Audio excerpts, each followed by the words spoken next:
हमारे श्रोतागण, मैं आज आप लोगों को श्रीमद् भगवद गीता के द्वितीय अध्याय के 10 श्लोकों का पाठ एवं उनके अर्थ के बारे में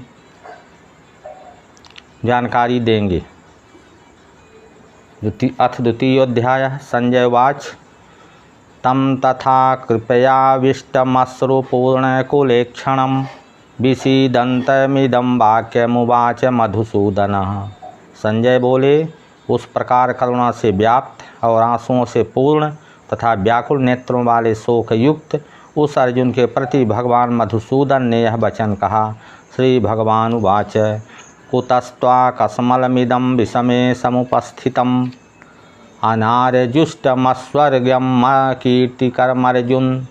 श्री भगवान बोले, हे अर्जुन, तुझे इस असमय में यह मोह किस हेतु से प्राप्त हुआ है? क्योंकि ना तो यह श्रेष्ठ पुरुषों द्वारा आचरित है, ना स्वर्ग को देने वाला है और ना कीर्ति को करने वाला है। क्लैब्यम मा अस्मय गमः पार्थ नैत्वत्त्वय्युपपद्यते क्षुद्रम हृदय दौर्बल्यम त्यक्तोत्तिष्ठ परंतप। इसलिए हे अर्जुन, नपुंसकता को मत प्राप्त हो, तुझमें यह उचित नहीं जान पड़ती। हे परंतप, हृदय की तुच्छ दुर्बलता को त्याग कर युद्ध के लिए खड़ा हो जा। तब अर्जुन बोले, कथम भीष्ममहं संख्ये द्रोणं च मधुसूदन ईशुभिः प्रोतियोत्स्यामि पूजारहा वरिसूदन। अर्जुन बोले, हे मधुसूदन, मैं रणभूमि में किस प्रकार बाणों से भीष्म पितामह और द्रोणाचार्य के विरुद्ध लड़ूंगा, क्योंकि हे अरिसूदन, वे दोनों ही पूजनीय हैं।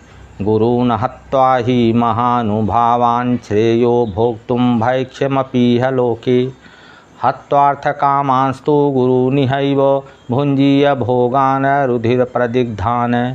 इसलिए इन महानुभाव गुरुजनों को न मार कर मैं इस लोक में भिक्षा का अन्न भी खाना कल्याणकारक समझता हूँ, क्योंकि गुरुजनों को मार कर भी इस लोक में रुधिर से सने हुए अर्थ और कामरूप भोगों को ही तो भोगूंगा। न चैत विद्मः कतरन्नो गरीयो यद्वा जयेम यदि वा नो जयेयुः यानेव हत्वा नाजिजीविषामस्तेवस्थिताः प्रमुखे धार्तराष्ट्राः।